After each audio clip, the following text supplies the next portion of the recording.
Well, good evening. Good evening, everyone. You got it tuned in once again to another BXP Productions with me, DAT. As you know, that's my initials, Derek A. Tyson. Well, I'm just so excited. Thank you all once again for tuning in because I tell you it's gonna be live. It's gonna be fresh. Um, Good evening, Miss Dolores Hunt. Amen. Log in, share, because I'm telling you, I got a great surprise for you. But first, before I even get started, I want to thank everyone that tune in. Follow me on all social media networks. Follow me on my YouTube channel under BXP. Also, follow me on my Facebook page, which you are on. You know, I'm on Periscope, Instagram. So go follow my pages because look here, y'all, it keeps you updated on what's going on and staying connected to what's getting ready to happen because I'll be able to update you on the book release. Been writing movie scripts, so I got some great things in store for you guys. But I want to thank you on my last interview with Eric Young Dictionary, Scribe City. That's McCain. That's right, Eric McCain. Thank you all for your love and support. A couple of weeks ago when he was here on the show, look here, y'all had 700 views, and I'm just excited about that, and I appreciate once again the love and support. But today I'm excited because it's one of my friends all the way from Detroit, Michigan, as my special guest. She's a book author. Let me tell you something, and her title is Married to an Addiction. And I tell you, you're going to be in for a treat and a surprise because she's going to come forth and share with you some great information about her book. And I want you all to show your love and support as I'm getting ready to bring her on, Marietta Mills Jones. How you doing? Hey, I am awesome. How are you? Doing great, doing great. I thank you so much. Good. Look here, I just appreciate your time and being on here with us and sharing with us. And I'm telling you, I'm excited about you sharing the information and your testimony in this book. So Yeah. I'm telling you, I know everybody's going to be blessed by what you're getting ready to share with them. So I want you to really explain to what actually birthed this book that we have. Look, I have it in my hands.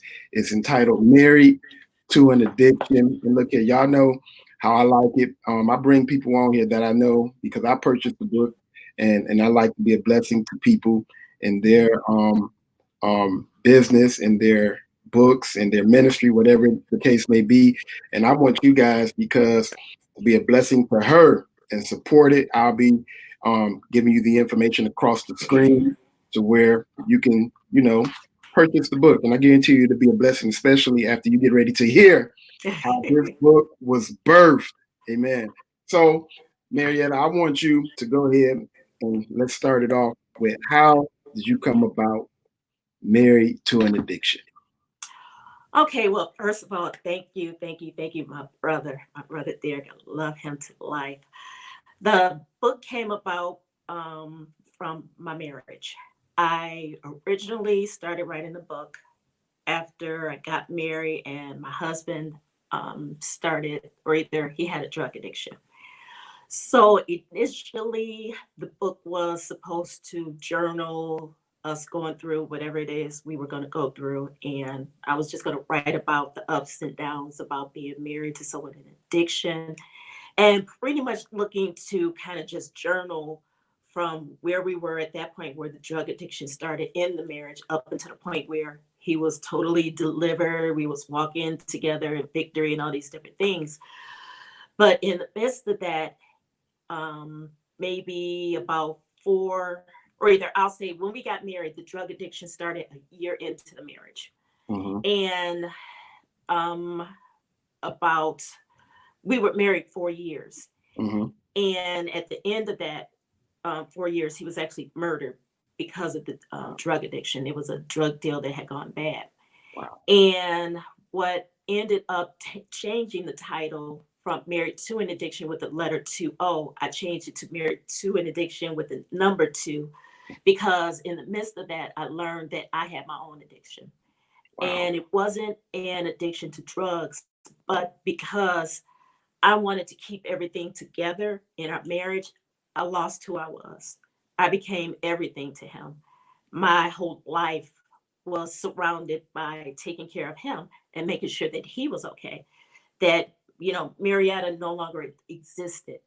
And even after he passed, it took me years in order to regain who I was, because like I said, I gave so much into him. And what I also realized in the midst of while I was writing the book was that when you give yourself so much over to someone else and you lose yourself, I had to actually question what was my motive that was driving me to do a lot of things that I did in our marriage. And the book kind of talks about some things that were out of character for me to do, like going into the drug house and getting my husband, putting myself literally in danger in situations where I could have been killed.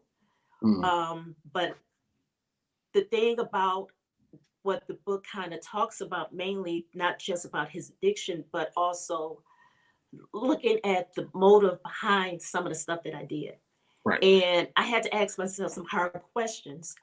And in the book, I was very transparent that I realized that some of the motive behind me doing some of the stuff that I did to save my marriage was because when we got married, a lot of people didn't agree with it because my husband had just got out of jail, out of Mm-hmm. prison, actually.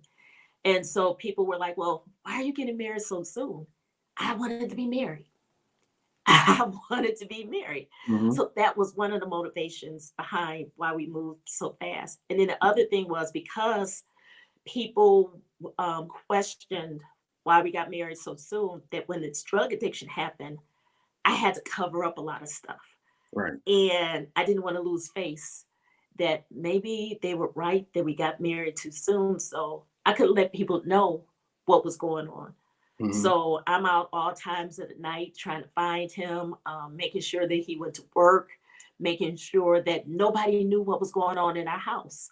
So in the midst of that, of me being everything to him, I lost who I was. And it literally took me almost 10 years to get back to who I knew Marietta was, or who God created me to be. Wow.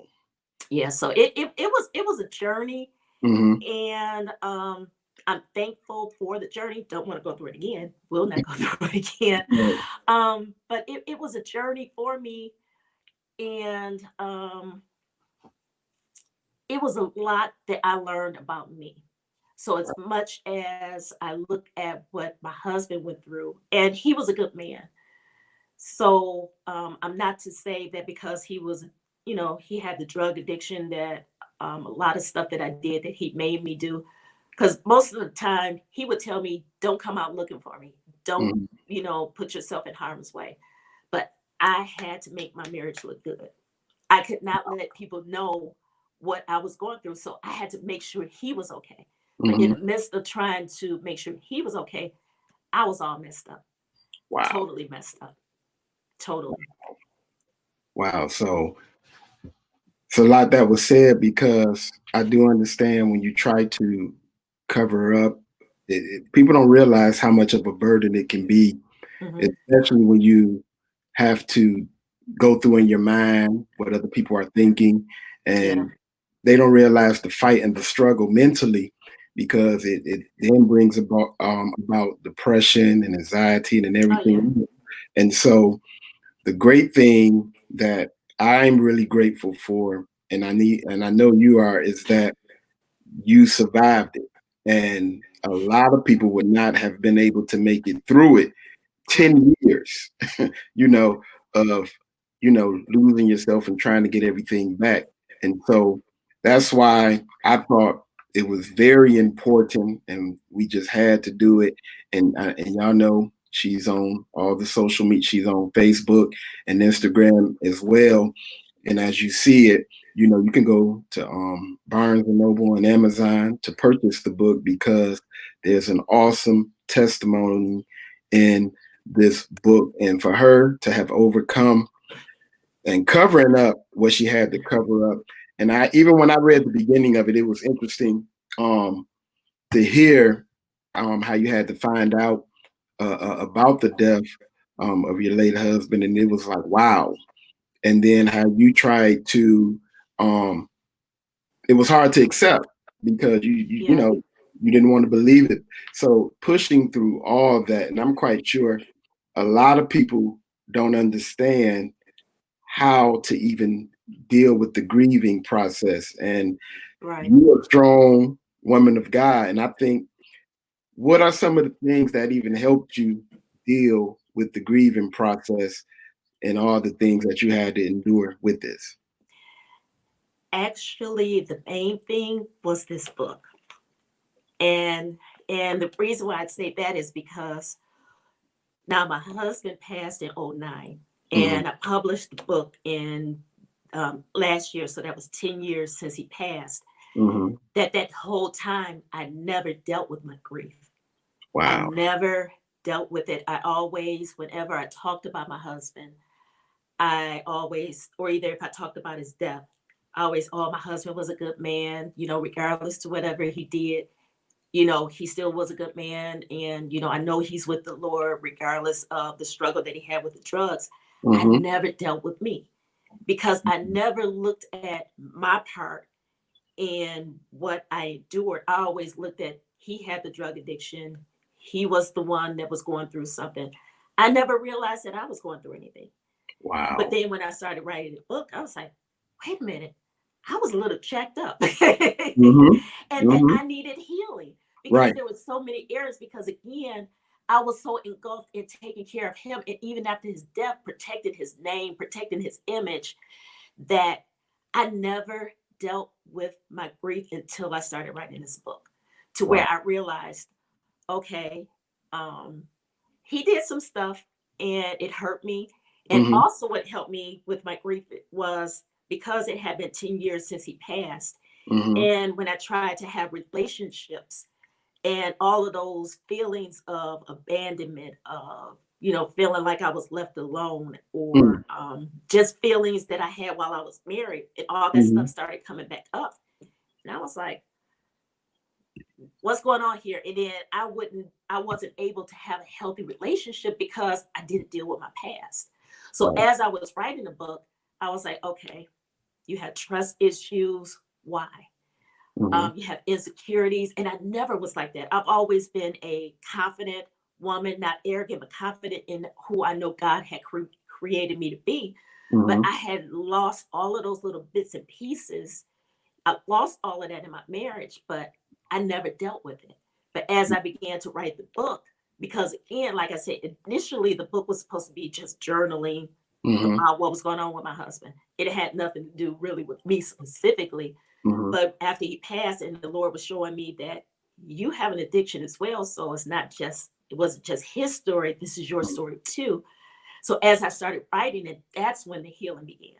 Wow. And that's when God started revealing me to me. And then not only that, it showed me just how much God loved me. Right. Because I looked at some of the stupid stuff and dumb stuff that I did, and I'm like, it wasn't nothing but the grace of God Wow. that was on my life. Because again, you know me, I'm a minister.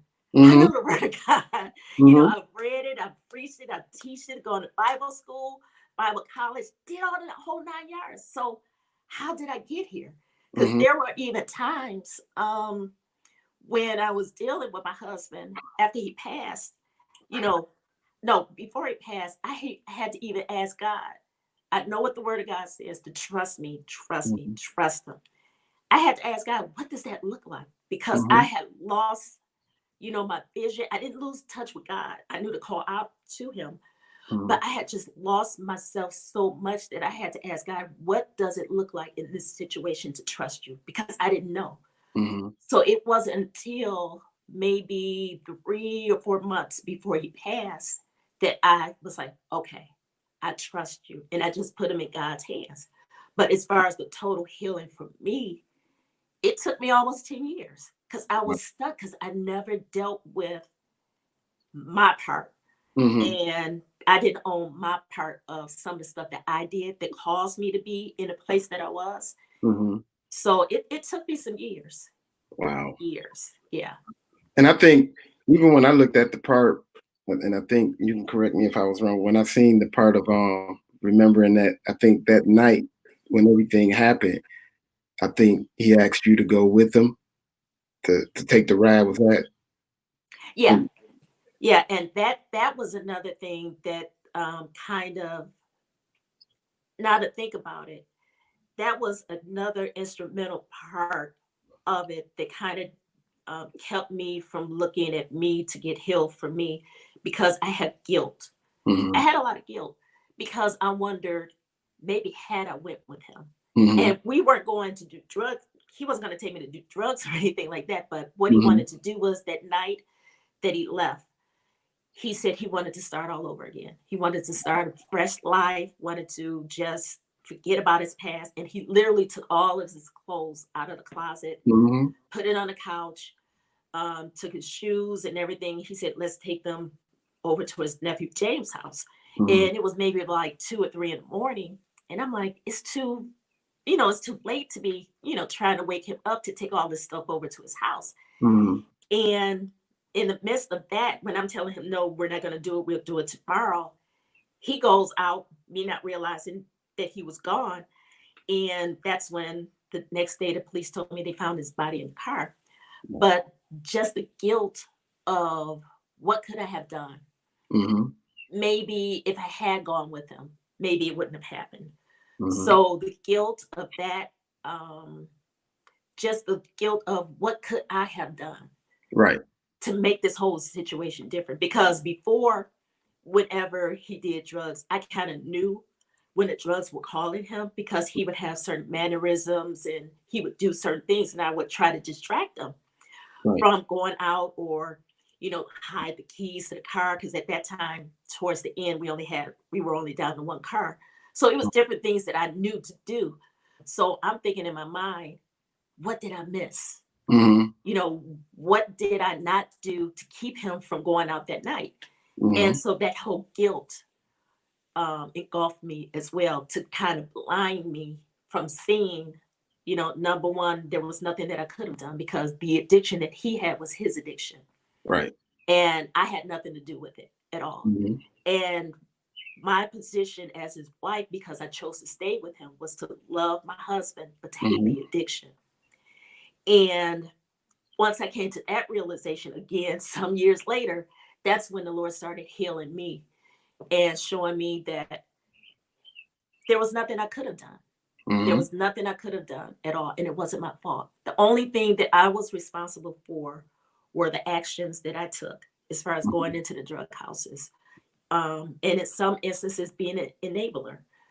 Not that I condone the drug use, but when I got to the place where I learned to, by the grace of God, to love my husband, hate the addiction, I had to walk that walk to make sure he knew that I loved him Right. and constantly remind him who God said that he was Mm-hmm. and keep echoing that in his ear and in his heart so that he wouldn't forget. Right. But also had to take a stance that, okay, you're not going to keep doing this and bringing this in the house. Mm-hmm. Well, he didn't do drugs in the house, but you're not going to keep bringing coming into the house and be just patting you on the back saying, oh, baby, I love you. Yeah, I love you, but dude, I'm Right. not happy. Right. If you can't get a ride home, it was to a point where you're going to have to walk home. I'm not coming out there to get you anymore. Right. So I had to, learn to do that Mm-hmm. in the midst of all of that. And again, when I realized and God showed me, there was nothing I could have done. Right. Everything that I did, especially towards the end, which was to love him Mm-hmm. and to remind him who God called him to be, Mm-hmm. was all that I could have done. Right. And what I thought about as well, even though I know you said what could you have done if you had went, but I also am thankful to what if you did go and you both could have been in the same situation and Mm-hmm. then be grieving over you. That would be very hurtful and painful. So at the same time, even as I was reading it, I was thankful, you know, Oh, yeah. because God has His plan, and whatever it is, He has in store for us. And I was like, man, this could have went a whole nother route as well, because Mhm. you do play that through your mind. If I was there, it could have went this way, it could have went this way. But one Right.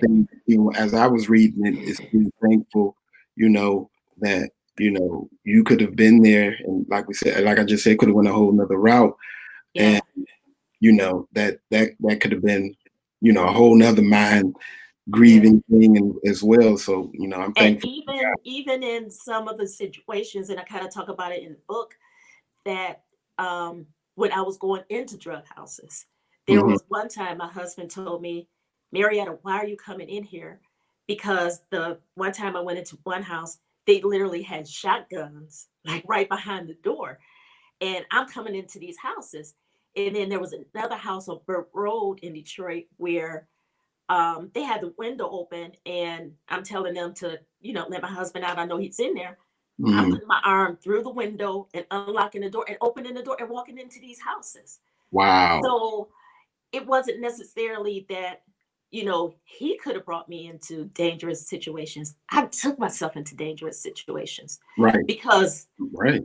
I was a church girl. I knew nothing about that whole life, nothing about any of that stuff. So in my mind, when my husband came home from being high and he's sitting on the couch crying that this isn't the life that he wants, and he couldn't understand why, that now that he's married, he's got a family, and he's happy, how did he end up going back to that lifestyle? Hmm. And so in my mind, I got to help you.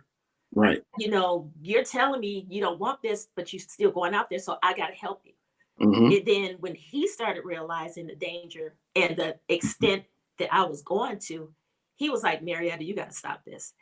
When he was in his right mind, he was like, I don't give a care if I call you and tell you they got a gun to my head. Do not come out to get Hmm. me. And so I was like, okay, well, stop calling me. Which he did, Right. which he did. But it wasn't just the danger that he could have put himself in. I put myself in a lot of situations that, Hmm.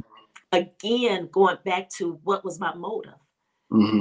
I said that I loved him, and I did it because I did love him. At the same time, I had to save face that my marriage was going to be right. Even if Hmm. it wasn't right, it was going to look like it was right. Hmm. So my motive for a lot of stuff that I did, it was out of love. And in my Hmm. other interview, my girlfriend reminded me it was misguided Hmm. love. But yeah, my motive was more so, again, I wanted to be married. I'm a minister. Right. I'm supposed to have a good marriage. Hmm. I'm not supposed to be with someone that's on drugs or going through the different things that I'm going through. Huh. I'm Right. Marietta. I ain't supposed to be dealing with all of this stuff. Right. That's how I understand exactly what you're talking about on that one. And I think for people who review this as well, especially women, like what kind of advice would you give them to, like, avoid certain things that you experience with this marriage? Is there some encouraging things you can even give to them?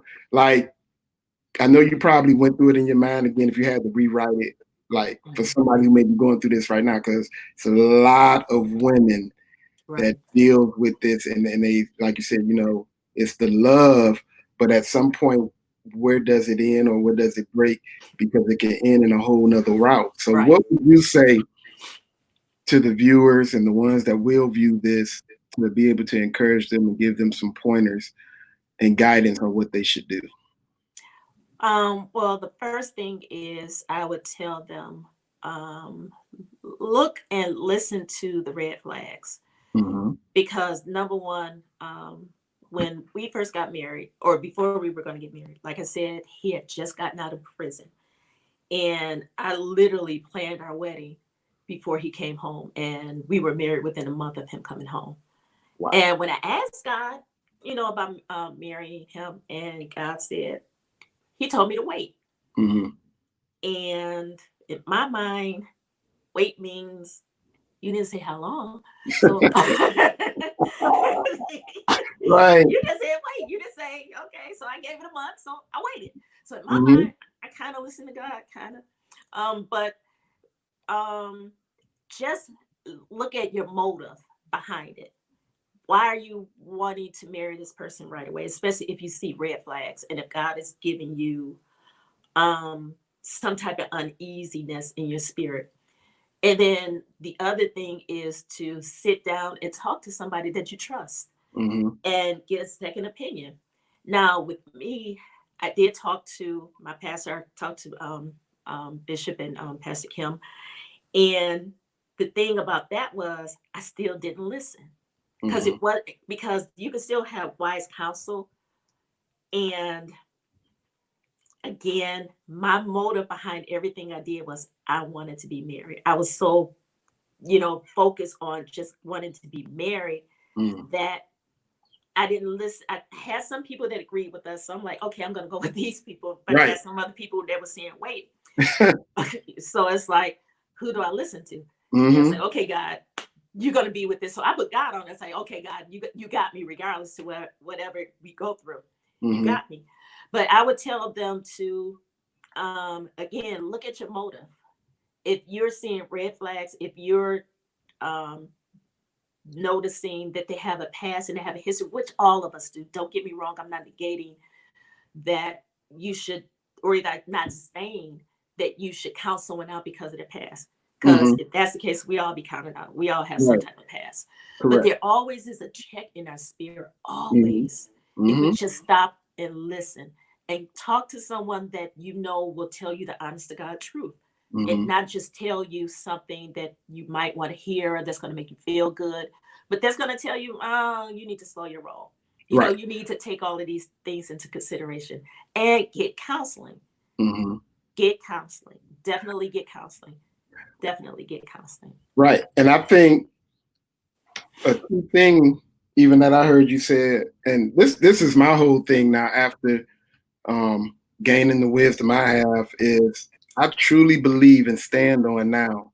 If it's for me, if God says it's for me, I don't have to rush into it because I Exactly. believe if it's made specifically for me, that Right. it will eventually be mine. And I had to learn that the hard way, like we all did, Right.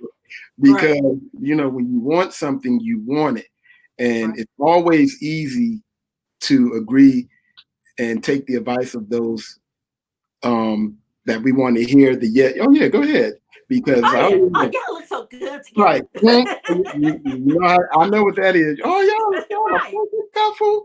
Y'all look Right. so cute. And my intentions, even like I look at myself and hearing it's like if I would have just waited and followed what I felt in my spirit, I could have avoided a whole lot of hurt and pain. So that's a Right. key thing right there. Is like you said, if you're gonna seek for people to talk to, be prepared to take that advice. And Yeah. like I said, if it's for you, trust me, it's yours, regardless of Exactly. 30 days, 6 months, or a year. Right. If it's meant for you to have, we will have it. And I think that's some great information, and very helpful information to the women, even men, us men, don't be in a hurry, like you said, and Right. Right.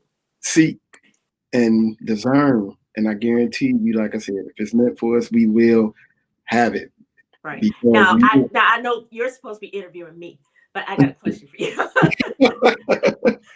Now, and you what you kind of got? hit on it, but from a man perspective, because that's the thing that I wanted people to understand from the book is Mm-hmm. that even though I wrote it from a perspective of a woman talking about her marriage. Mm-hmm. From a man's perspective, what did you get out of the book? Because it's not necessarily just looking at the relationship, but it also, I feel, can touch on any area of anybody's life as far Mm-hmm. as being lost, putting things out of perspective to the point where you lose who you are. You're putting so much emphasis on things and people Mm-hmm. to the point where you can't be all that God has called you to be.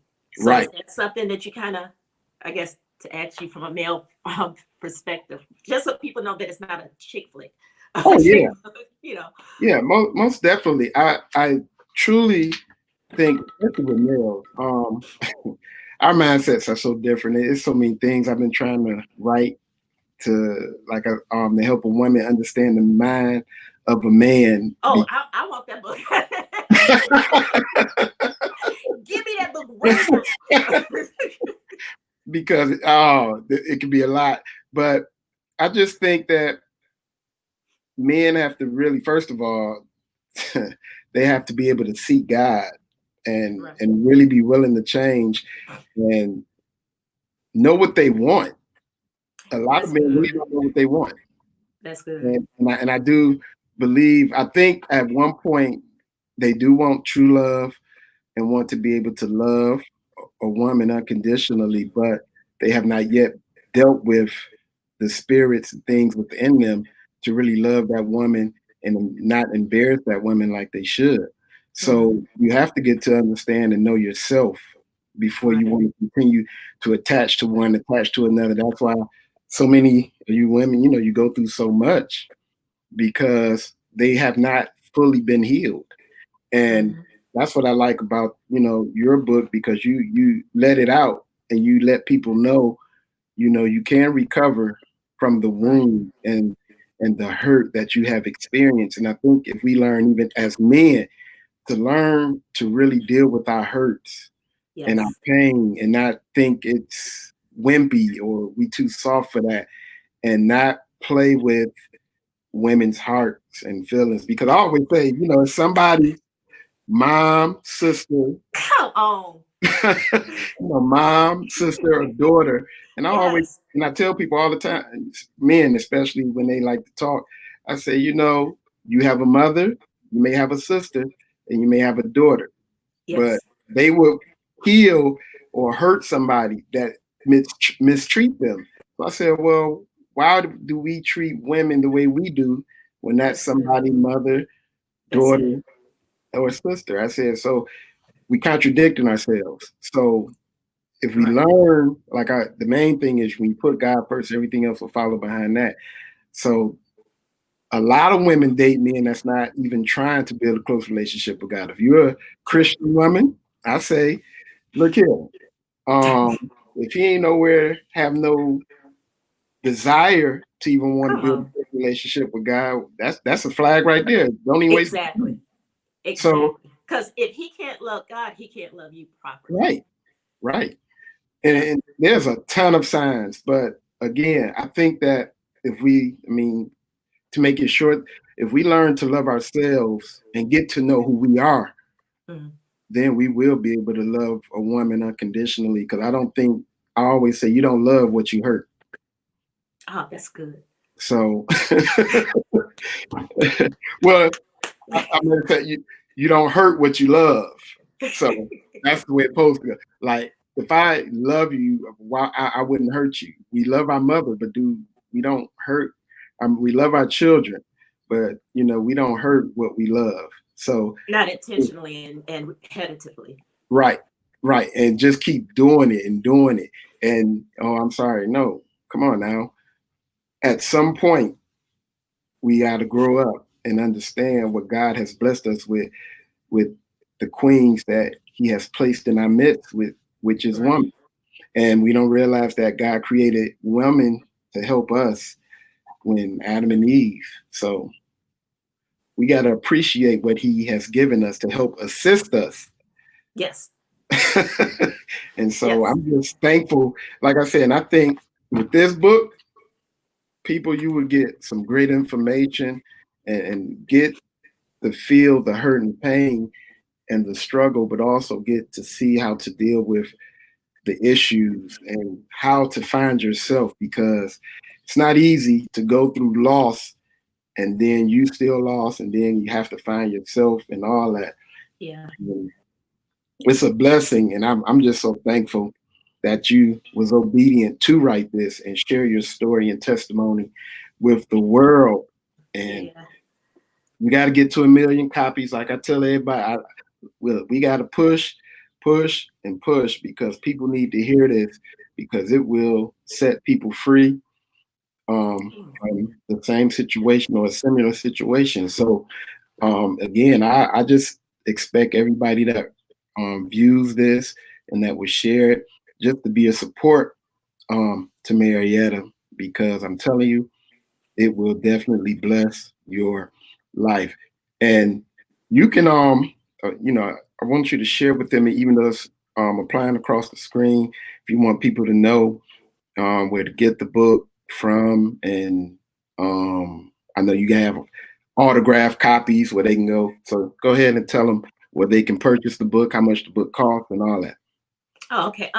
If you want a autographed copy, you can go to my website, which is mariettamillsjones.com.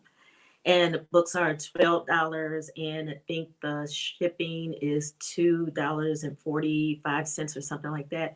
But if you go to the website, it'll be there. It is also available at Amazon and Barnes Mhm. and Noble as well.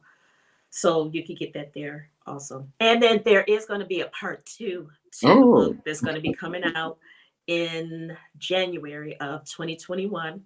wow. And what that book is going to do is, because this one kind of drew the picture Hmm. of everything that I went through. And so the one in January is going to take it from the victim mentality to victory, as far as what does victory now look like, as far as Right, walking it out. After you've gone through hell, what does it look like to come out on the other end? So right, that's what that one, that's not the title. I don't know what the title is going to be right. yet, but that's going to be probably the outline of what that book is going to be about as well. So Oh, all of that'll be on my website. wow. So definitely follow Marietta Mills Jones on Facebook. Stay connected with her on Instagram. And again, you can get look $12, y'all. Come on, we know that's great. That's great seed to sow and to get a Oh, copy bless you. of this book, Married to an Addiction. And I tell you, um, if you want a signed copy, want it personalized, like you said, go to the website, MariettaMillsJones.com to go purchase it. And on Amazon and Barnes and Noble, you can as well get a copy. And I'm just thankful again for her sharing this platform and Oh, taking her thank you. time out to share her testimony with you guys. But my purpose again is to help individuals that I'm connected with to be able to share their gift that God has blessed them with. And I always say it takes a lot to be able to be an author and write a book. Yeah. It takes time, focus, and everything else. So I would appreciate it for all of you that are watching and logged in that would get this book. And if you missed some pointers on it, you can go back and review it, because I see a lot of you do view it. Thank you, Minister Adrian.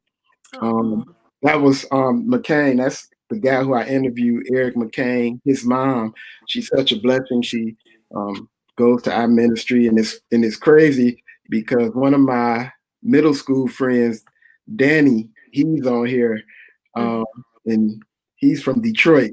And it's funny. What's up, though? What up, All right, though? what up, though, Danny? I don't know if he's still looking, but if he is, man, God bless you. It's good to see you and see that you're still living. And I appreciate you for tuning in. Thank God for Deacon Horace. He's on here as well. But again, y'all know where to get the book. And again, share um, this interview. But I want you to support it.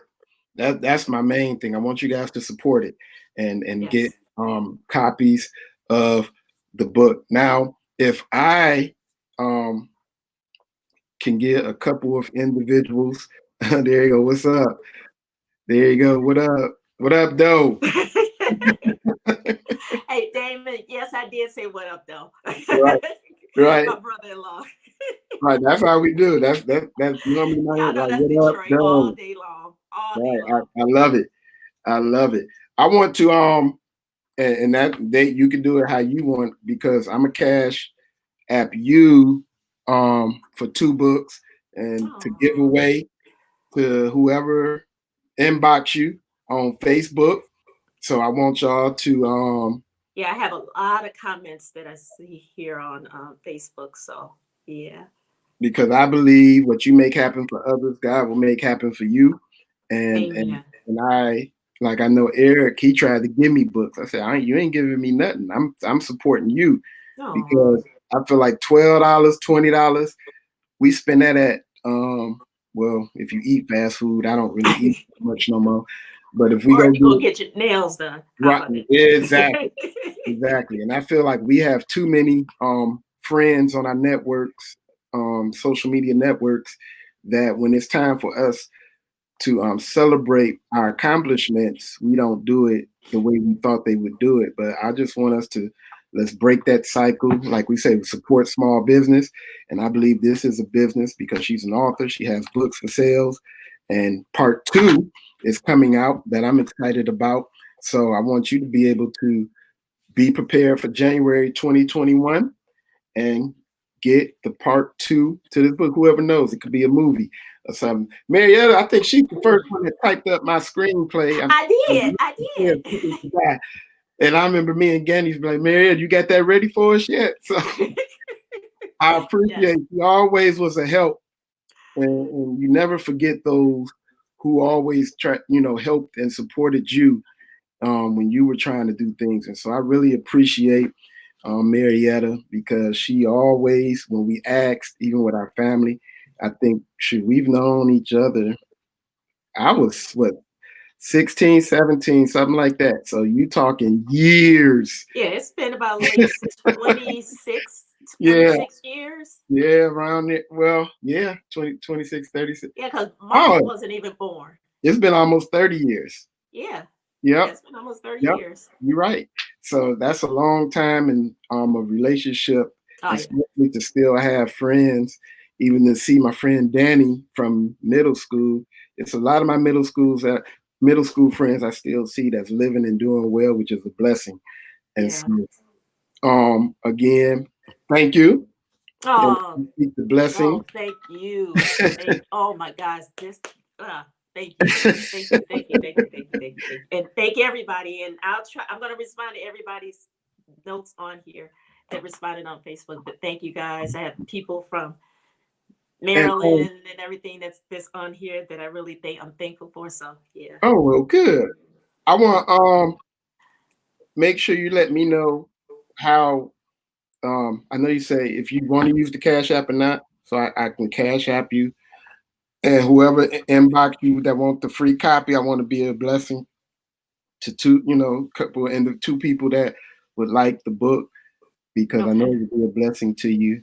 And or I don't know how we do. We'll talk about it.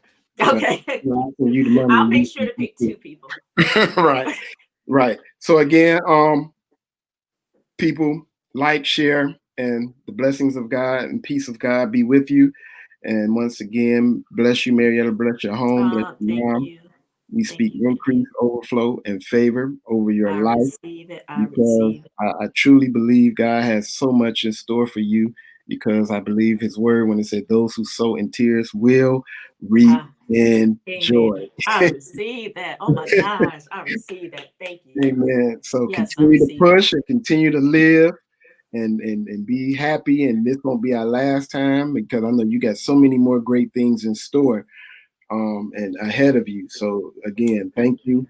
You have a blessed and wonderful night. Thank And till you. the You next too. time, All shalom. right. All Love right. you. Love you. All right. All right.